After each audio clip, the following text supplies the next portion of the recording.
G'day guys, my name's Dan Wallis, and on this episode of the Run and Stride podcast, we've got an interview with a renowned physiotherapist and host of the physical performance show, Brad Bear. Brad's been treating athletes for over 15 years now, and in that time has worked with some of the biggest names in distance running. Given Brad's expertise, we're able to talk through some insights into areas like the biomechanical impacts caused by carbon-plated shoes, key areas of strength that are often overlooked and underappreciated by runners, and early signs and symptoms of common running injuries. If you enjoy this chat with Brad, would love it if you could subscribe and give us a 5-star review to help increase the reach of the podcast. Also, if you have anything specific you'd like to ask Brad, we'll be doing a follow-up Q&A with your questions that you can write in the comment section on our social media posts for this episode. So without further delay, here's our chat with Brad. And one thing I've never asked you, even during our appointments, is how did that start? How does a physio start a podcast? Are we recording this? Yeah, why not?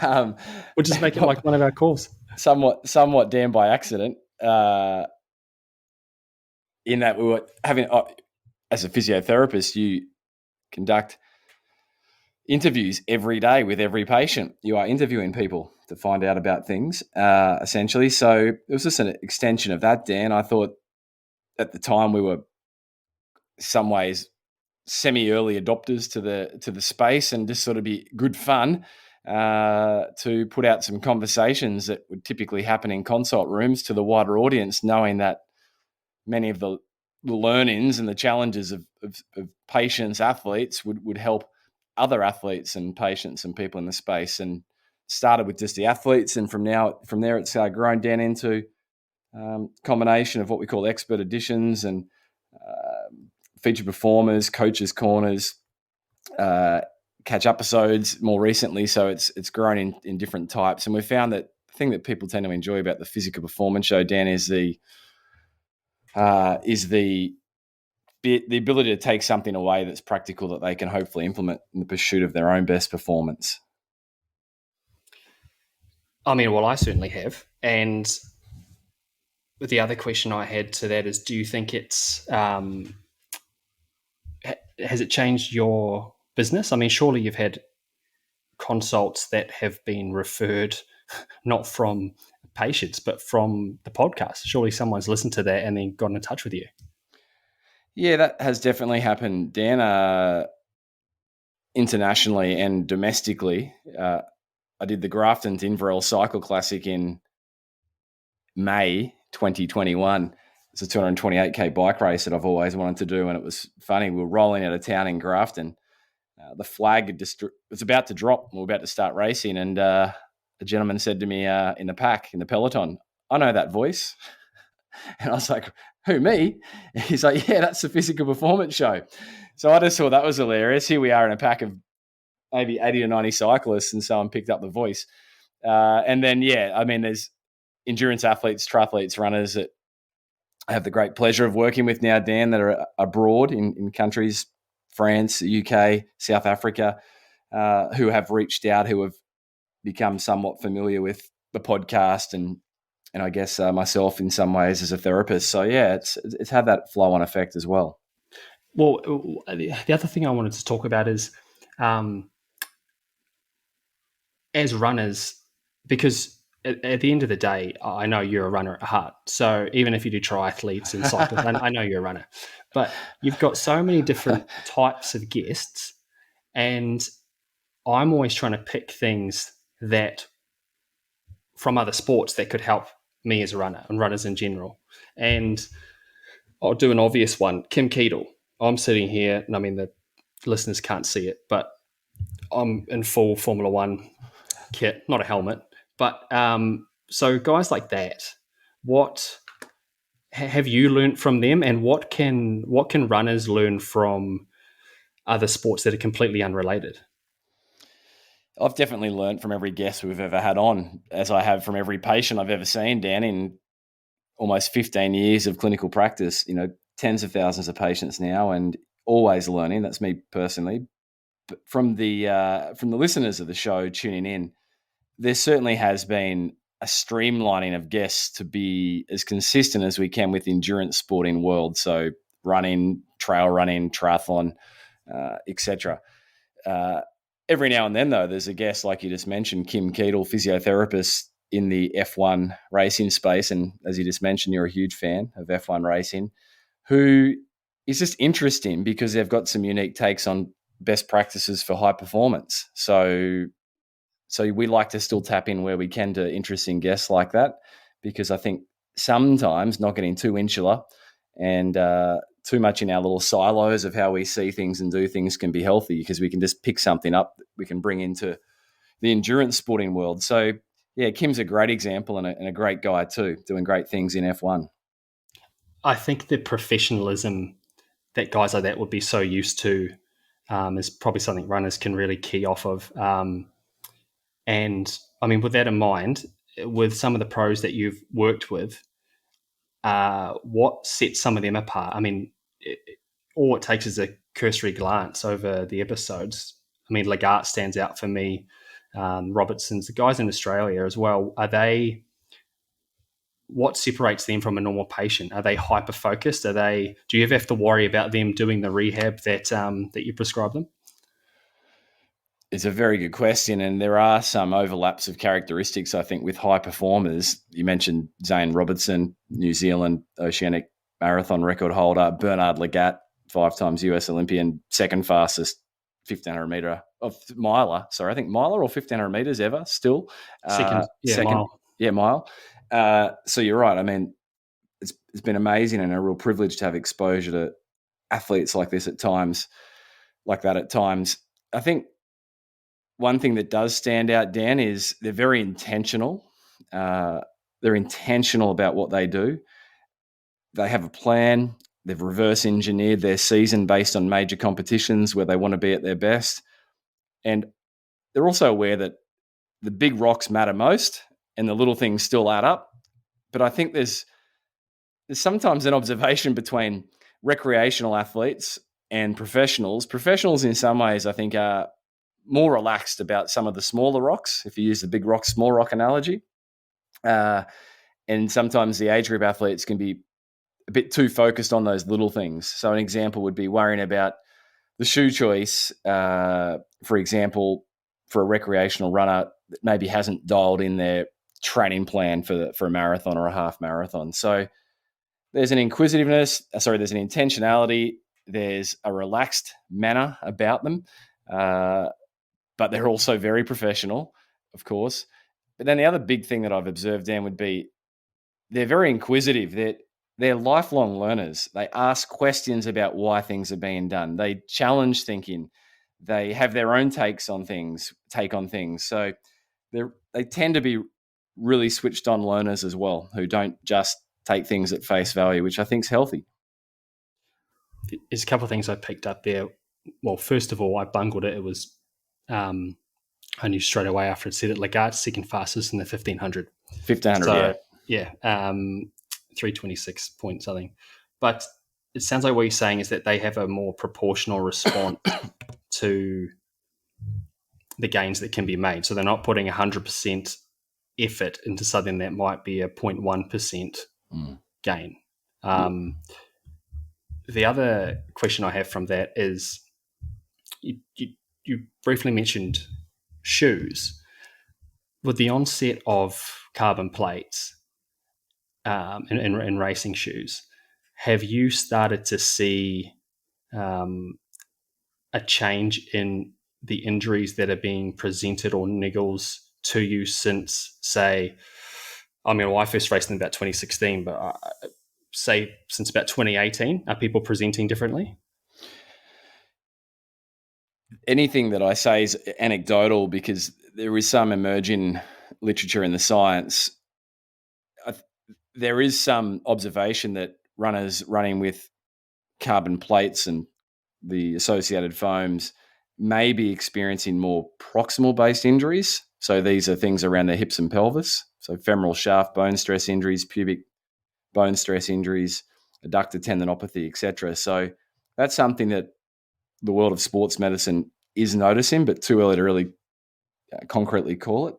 The other thing that carbon-plated shoes do is there's this interaction between the foot, the shoe, and the ground. It's quite a complex interaction. It's always been modulated based on the surface that the runner is landing on for this concept of lower limb stiffness, so leg stiffness. So if we run on a soft surface, the body will make our lower limb, so like grass, stiffer. You'll stiffen up at the knee, you'll stiffen up at the ankle typically. If we run on a hard surface, our brain makes our leg less stiff, so more compliant. So when you then chuck in, or so I should say pop on some carbon shoes, it changes that whole stiffness dynamic. And that'll do different things to different runners depending on the surface and also depending on the foot strike.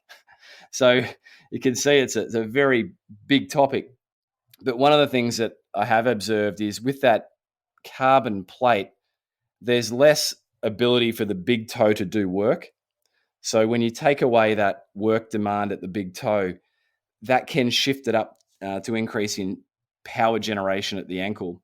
So people that are susceptible to ankle injuries, be it anterior impingement, for example, and I use the word impingement carefully, but that's a pathological condition where someone's symptomatic at the front of their ankle, may experience some symptoms. So that's another, I guess, observation, Dan. But it's a big space and one that we really need to have a few more years of observation and data around to make confident trends to outline confident trends with it.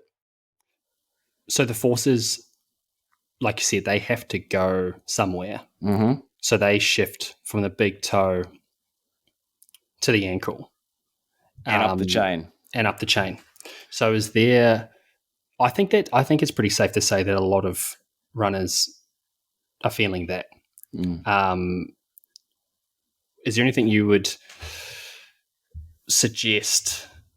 I mean, can it ever hurt working on big toe FHL stuff? Surely as a runner, that's always going to be pretty beneficial. Yeah, the big toe is a bit of a forgotten part of the runner's anatomy or kinetic chain. It's the last thing to leave the ground. It's the last point of propulsion. So a couple of considerations at the big toe, Dan, you just touched on. One is the ability for it to push into the ground and produce both vertical and horizontal force. So you mentioned a muscle there, the flexor hallucis longus, which is the big toe flexor. It's key that that's strong. So doing things like a big toe hold down, like you're a wrestler. Imagine you're holding the big toe onto the ground. Imagine you've got someone under your big toe. They can be really helpful. This is big in things like calf strains. So really there's not a runner around that wouldn't benefit from working on their big toe strength and also keeping an eye on their big toe range of motion, particularly that extension. So pulling up at the big toe, it's good to look for symmetry from the left to the right to see if they are even. If there's one that's a little bit stiffer, that's something that clinically may be of significance if there's a lower limb injury, a running related injury on that stiffer big toe side. So they're the two things to keep an eye out for with the big toe. You mentioned it's one of the forgotten areas. I think as runners, we get kind of caught up in a few things. Glutes, for example, everyone's talking about firing their glutes. What are some of the other forgotten areas that you've seen patients either come in with or go out of the consult room working on and then getting really benefit from? Great question, Dan. I'd say I'll keep it simple just because it's portable and hopefully sticky for people to remember. Fueling and the soleus. So maybe we touch on fueling quickly first. As we both know and as the listenership would know, Dan, bone stress injuries present a very real and very present danger to any endurance runner. It's very rare that any endurance runner will get through their career, professional, recreational, or otherwise, without a bone stress injury. Some runners, like myself, can have a sequelae of bone stress injuries. Unfortunately, I've had circa 6 or 7 femoral shaft bone stress injuries since 2014. The problem with them is you have to stop, you have to deload, and then you have to reload. So it's a lot more than the 6 or 4 or 8 weeks or whatever it may be of deloading off. It's that whole build back phase. And one of the big things that Dan's gaining a lot more acknowledgement and appreciation and awareness in the endurance sports community is this concept of low energy availability. So it is what it sounds like. It's not enough energy on board to promote optimal performance and to also promote optimal bone health. For example, the literature tells us that an endurance athlete needs 45 kilocalories per kilo of body weight to maintain bone health. So if you know a fat-free mass the fat-free mass of an athlete, you can multiply that by 45 kilocalories, and there's the daily energy consumption needed just to maintain homeostasis. We're not even talking about adding training on top yet. And if there's greater than 12 hours of training a week, which is not uncommon in the endurance sports world, recreationally competitive or professional, of course, greater than 12 hours of training, some energy deficiency, not enough fuel on board, then that combined with a few other factors can increase the risk of a bone stress injury by 15-fold. So fueling would be a big one, Dan. The other is, let's not forget the soleus. As you said, we get fixated on the hips and pelvis because, yes, our pelvis is key. Hip dip is something that is associated with running lower limb injuries. We see that in the clinic. We see that in the science. So we all need good, strong hips, pelvis, pelvic muscles, glutes, hip abductors, adductors. But if you look at the forces generated when we run, the primary force producer, the powerhouse of the running kinetic chain, is the deep calf, the soleus. It generates up to 8 times body weight at peak force, and it is working hard whether you're running at a 2:45 kilometer pace, a 6-minute K pace, or a 4:40 pace. Whereas other muscles like hamstrings, they work harder as the speed increases. Soleus is always on. So they're the big two things, if I could draw awareness to, Dan: fueling, the need to fuel, and the need to make sure we've got really robust soleus muscles in our legs. So the soleus, you said, generates a considerable amount of force propulsion. Is that your stuff like your bent knee, calf raises, that kind of stuff? Totally. So bent knee, calf raises, in my opinion, they are best done in something like a seated calf raise machine. I know you use that in your training and S&C work, Dan, or a Smith rack, because you want to get balance out of the equation. You need to be able to produce really high forces with this muscle. So doing them against the wall with your knees slightly bent generally just doesn't give you enough robustness, if you like, in the soleus. You need to go further. One of the things that this is reminding me of is, you said if there were a couple of things you could get across, that it would be those two.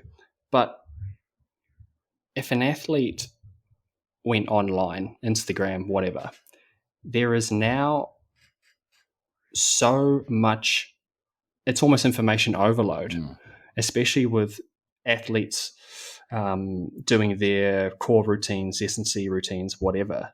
Every time you see it, you think, oh shit, should I be doing this? Should I be doing that? I mean, it's hard not to go on and be somewhat overwhelmed that maybe you're missing something. Do you have any advice for how athletes can kind of cut through that noise of information overload and really narrow down on what matters? Oh, mate, that's a huge topic, isn't it? And such an important consideration. I think we all get overwhelmed, don't we, on social media? I do. As an experienced practitioner, I jump on there and I often get off Instagram feeling a little bit less than, as in, gosh, I should have known that. Why isn't that in my exercise prescription library? Exactly like you just referred to. So I often say to developing physios, it's never been easier to be professionally developed, but it's never been more challenging at the same time because of the noise, like you said. So I think the psychology world uses the phrase compare and despair. It's pretty good, isn't it?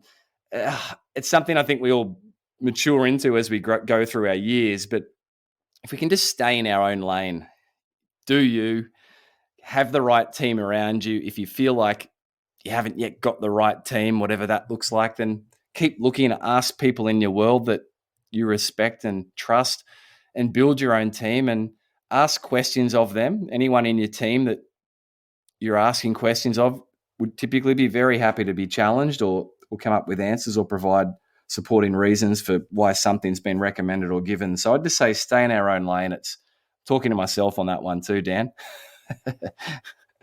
I see how it is a bit of a double-edged sword, though, from what you've just said, because you now kind of have to be in this space.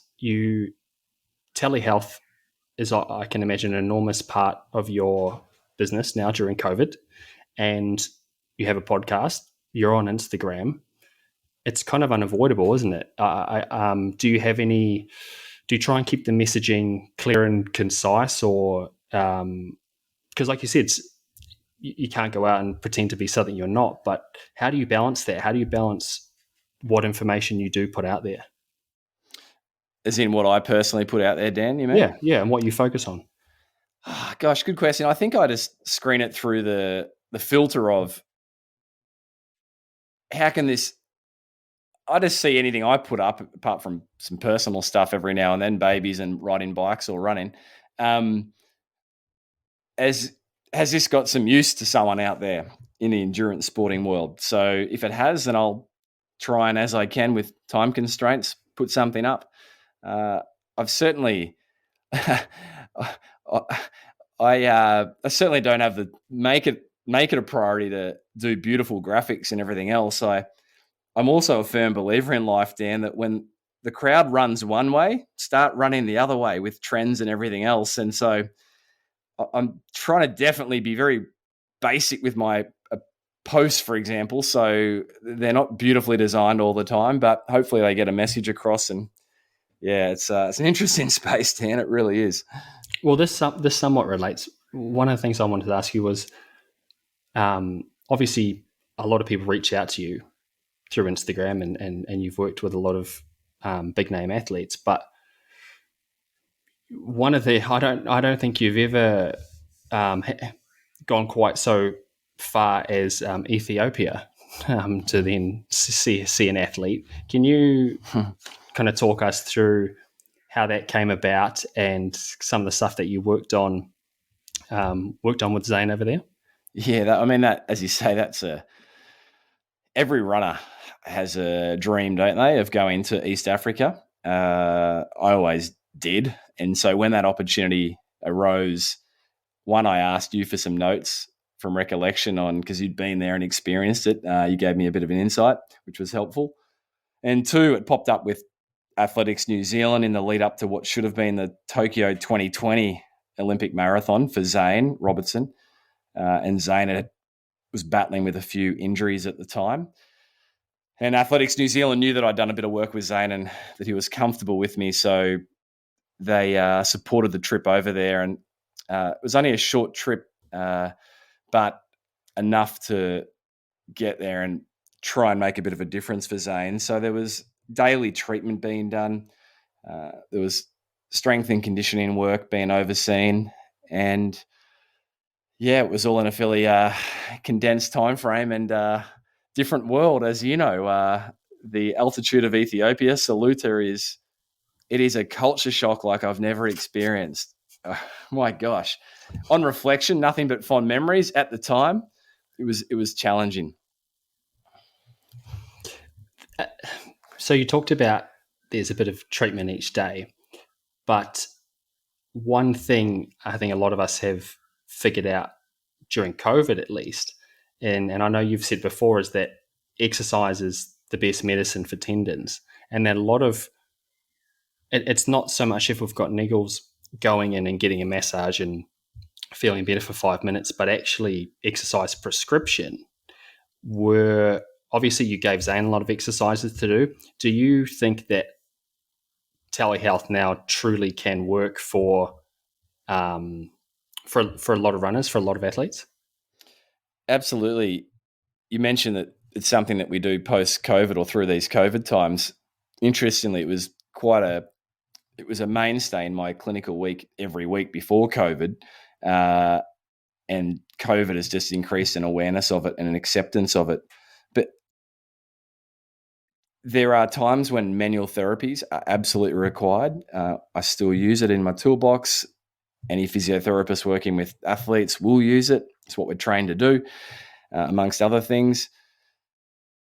But there's nothing in the running-related injury space that typically does not need one, an accurate diagnosis, and then two, progressive exercise prescription.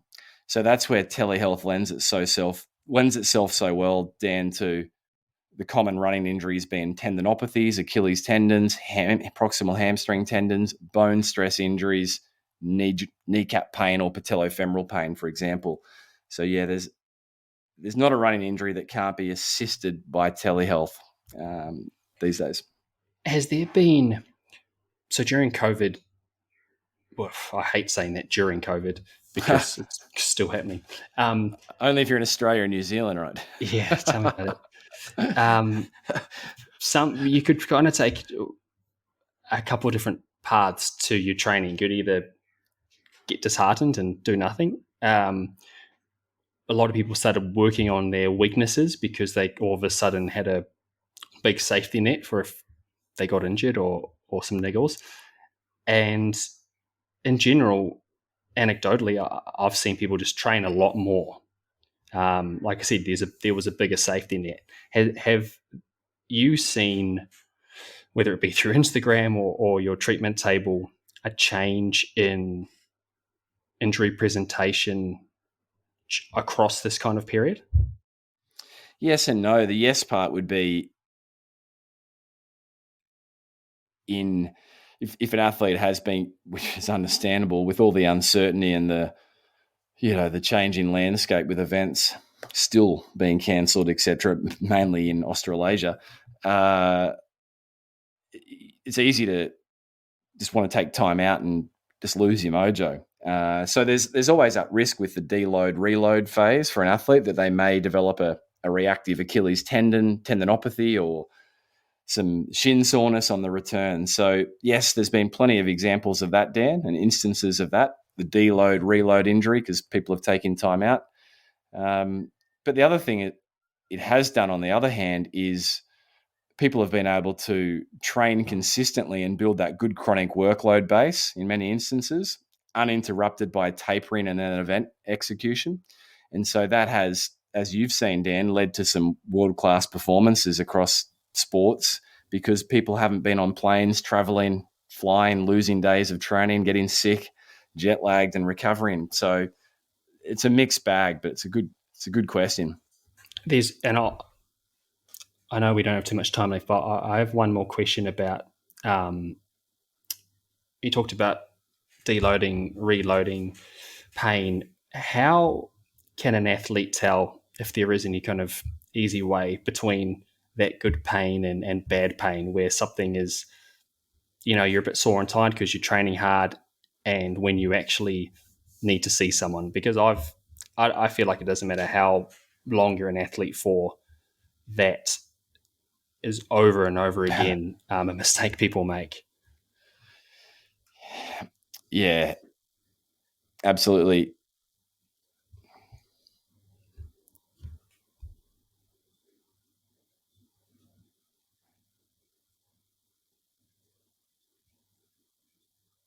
You there? Yeah, Dan, I think we had to settle. We should be able to edit that out, shouldn't we? Yeah, easy. Yeah, okay. I'm just wondering if there's any,